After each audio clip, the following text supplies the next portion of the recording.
Hi అండి, welcome to Aira home style cooking. ఈరోజు సింపుల్గా పొటాటో ఫ్రై ఎలా తయారు చేయాలనేది చూద్దాము. ఒకసారి ఇలా ట్రై చేయండి, చాలా బాగుంటుంది. పప్పులోకి, సాంబార్లోకి, రసంలోకి చాలా బాగుంటుంది. సైడ్ డిష్ కింద డెఫినెట్గా ట్రై చేసి చూడండి. ఇంకా లేట్ చేయకుండా ప్రాసెస్లోకి వెళ్ళిపోదాం. స్టవ్ ఆన్ చేసి డీప్ ఫ్రైకి ఆయిల్ పెట్టుకుందాము. ఆయిల్ హీట్ అయిన తర్వాత ఒక కప్పు బంగాళదుంపలు నేను ఆయిల్లో వేసుకొని మీడియం ఫ్లేమ్లో పెట్టుకొని ఫ్రై చేసుకుందాము.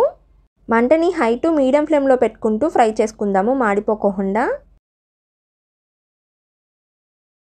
మధ్య మధ్యలో కదుపుకుంటూ ఫ్రై చేసుకుందాము, మాడిపోకుండా.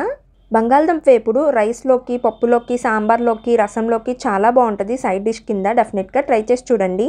చూసారు కదా, మన బంగాళదుంపలు బాగా ఫ్రై అయిపోయినాయి కదా, నేను పక్కన బౌల్లో వేసేసుకుంటున్నాను. ఇప్పుడు బంగాళదుంపలకి తాలింపు అనేది రెడీ చేద్దాము. అదే గిన్నెలోకి నేను 3 స్పూన్స్ ఆయిల్ వేసుకొని తాలింపు దినుసులన్నీ వేసుకొని మీడియం ఫ్లేమ్లో పెట్టుకొని ఫ్రై చేసుకుంటున్నాను. తాలింపు ఫ్రై అయింది కదా, ఎండుమిర్చి, కరివేపాకు వేసుకుంటున్నాను. నేను ఇప్పుడు ఇందులోకి ఉల్లిపాయలు, పచ్చిమిరపకాయలు కూడా వేసుకొని ఒకసారి మొత్తం అంతా కలుపుకున్న తర్వాత ఉల్లిపాయలని ఒక 5 నిమిషాలు మగ్గనిద్దాము. ఉల్లిపాయలు లైట్గా మగ్గిపోయినాయి కదా, 1 టీ స్పూన్ నేను అల్లం వెల్లుల్లి పేస్ట్ వేసుకొని 2 మినిట్స్ అలా ఫ్రై చేసుకుందాము. అల్లం వెల్లుల్లి పేస్ట్ ఫ్రై అయింది కదా, 1/2 స్పూన్ పసుపు వేసుకుంటున్నాను, 2 స్పూన్స్ కారం వేసుకుంటున్నాను, అలాగే 2 స్పూన్స్ జీలకర్ర ధనియాల పొడి వేసుకుంటున్నాను. అలాగే నేను ఇప్పుడు ఇందులోకి 2 స్పూన్స్ ఎండు కొబ్బరి వేసుకుంటున్నాను. ఎండు కొబ్బరి వేసుకుంటేనే బాగుంటుంది. వేసుకున్న తర్వాత ఒకసారి మొత్తం అంతా కలుపుకుంటున్నాను. ఎక్కువ ఫ్రై అవ్వాల్సిన అవసరం లేదు, 2 మినిట్స్ ఫ్రై అయితే సరిపోతుంది.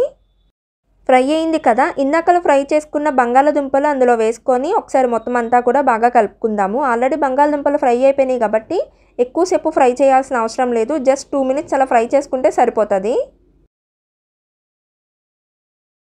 అలాగే నేను ఇప్పుడు ఇందులోకి రుచికి సరిపడే సాల్ట్ కూడా వేసుకొని ఒకసారి మొత్తం అంతా కూడా బాగా కలిసేలాగా కలుపుకుంటున్నాను. ఇంకా ఫైనల్గా కొత్తిమీర కూడా వేసేసుకుంటే మన బంగాళదుంప ఫ్రై రెడీ అయిపోయినట్టే. ఒకసారి ఇలా ట్రై చేసి చూడండి, మీకు డెఫినెట్గా నచ్చుతుంది.